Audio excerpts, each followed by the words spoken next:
Safety and security are crucial for sustainable development. In order to understand the complex challenges in the field of safety and security, it is important to consider very different perspectives. Here we ask three top experts from different fields. Adrian van Dorp from ABN AMRO, Dieter Schömann from the Ministry of Interior in North Rhine-Westphalia, Germany, and Klaus Stüllenberg with vast experience in the private security sector to share their perspectives with you. What changes in safety and security have they seen over the past few years? And what are the current challenges for safety and security according to them?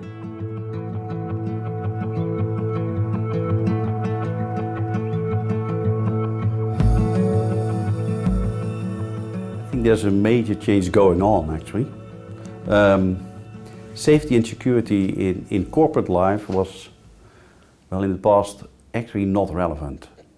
You know, it was bolted on, it was something you did on the side. And now it's really changing, it's becoming an issue.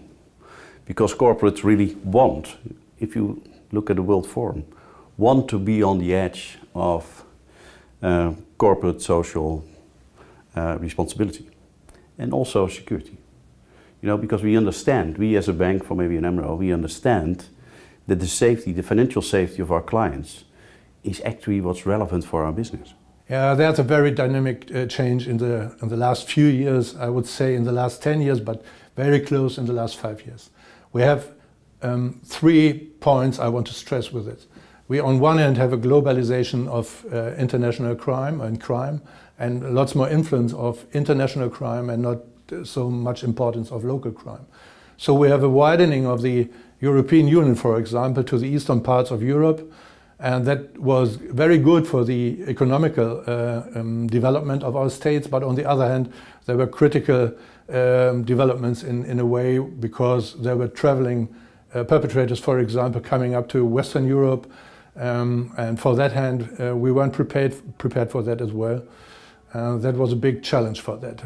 The second I want to stress is the digitalization of the society. There's no more part of any part of living which has no digital content. And we have to be aware that this brings very much useful things to us, but on the other hand we have an increasing level of digital crime and we have to respond for this challenge.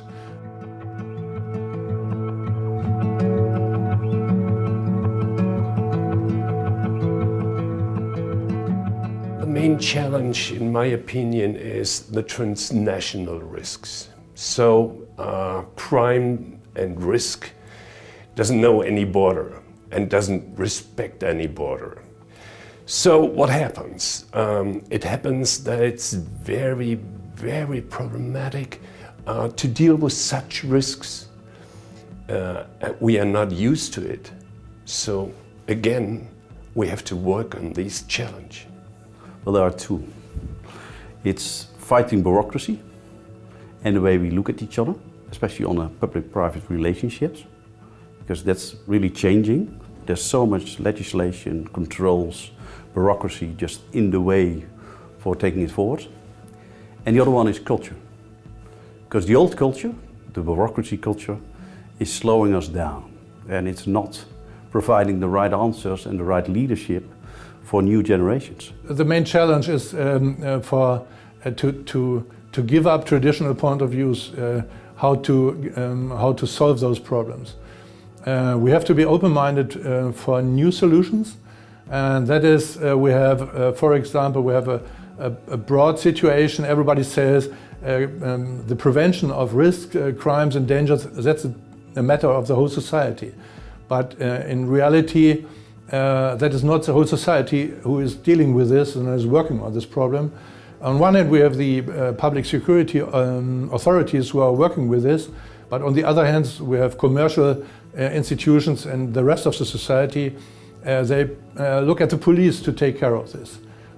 So one challenge is to bring all these institutions and all these interests together in an active work against unsecure living.